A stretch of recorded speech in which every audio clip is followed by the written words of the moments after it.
मित्रांनो, विकसित भारत योजना आणि आजीवनी हमी मिशन ग्रामीण योजना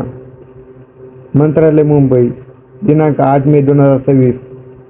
संसदेने विकसित भारत रोजगार आणि आजीवनी हमी मिशन ग्रामीण विकसित भारत रामजी कायदा 2025 संमत केली असून दिनांक 21 डिसेंबर 2025 रोजी भारत सरकारच्या राज्यपत्रातील प्रसिद्ध झालेला आणि आहे. त्यानुसार नरेगा कायदा 2005 ऐवजी विकसित भारत 2047च्या राष्ट्रीय संकल्पनेशी सुसंगत असा नवीन कायदा तयार करण्यात आला आहे. सदर कायद्यातील कलम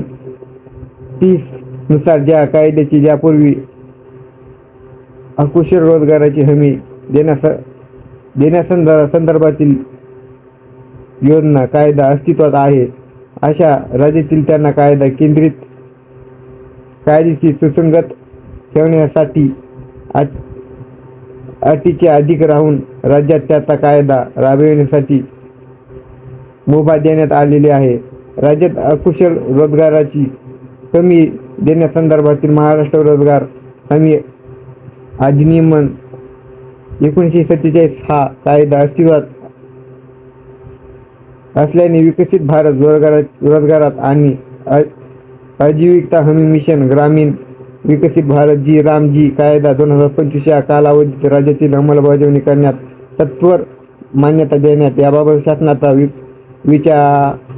विचाराधीन होता. शासन निर्णय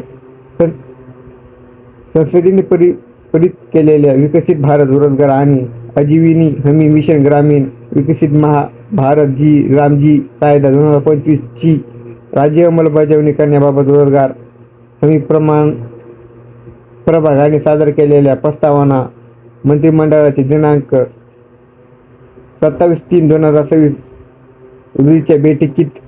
सदर केंद्रीय कायद्याची राज्यात स्वतः तत्वर अंमलबजावणी करण्यास मान्यता दिलेली आहे. या संदर्भातील मुख्य सचिव यांना निर्गमित केल्याची दिनांक 1/4/2026 च्या कार्यतत्वास अनुसरून महाराष्ट्र राज्यात विकसित भारत रोजगारात आणि आजीवनी हमी मिशन ग्रामीण विकसित भारत रामजी कायदा 2025 ची तत्वर अंमलबजावणी करण्यात मान्यता देण्यात आली आहे. विकसित भारत रोजगारातील आणि आजीवनी हमी मिशन ग्रामीण विकसित भारत रामजी कायदा 2025 कायद्याची राज्यात सत्वर अंमलबजावणी करण्यात दृष्टीने महाराष्ट्रात रोजगार हमी अधिनियम 1947 अंतर्गत वैयक्तिक सामूहिक सार्वजनिक लाभार्थ्याच्या योजना संदर्भातील तरतूद अबाधित ठेवून केंद्र शासनाच्या 125 दिवसाच्या वैधानिक हमी नंतरच्या उर्वरित कालावधीतील अकुशल रोजगाराची वैधानिक हमी कायम ठेवण्यास देखील मान्यता देण्यात येत आहे. तसेच नवीन केंद्रातील कायद्याशी तरतुदीनुसार योजनेतील अंमलबजावणीचे खर्चातील केंद्र व राज्य निधीतील तरतूद अनुक्रमण 60 ते 40 च्या प्रमाणात करण्यात व आवश्यकतेनुसार लेखाशीर्ष उघडण्यासाठी नियोजन विभाग वित्त विभागाच्या मान्यतेतील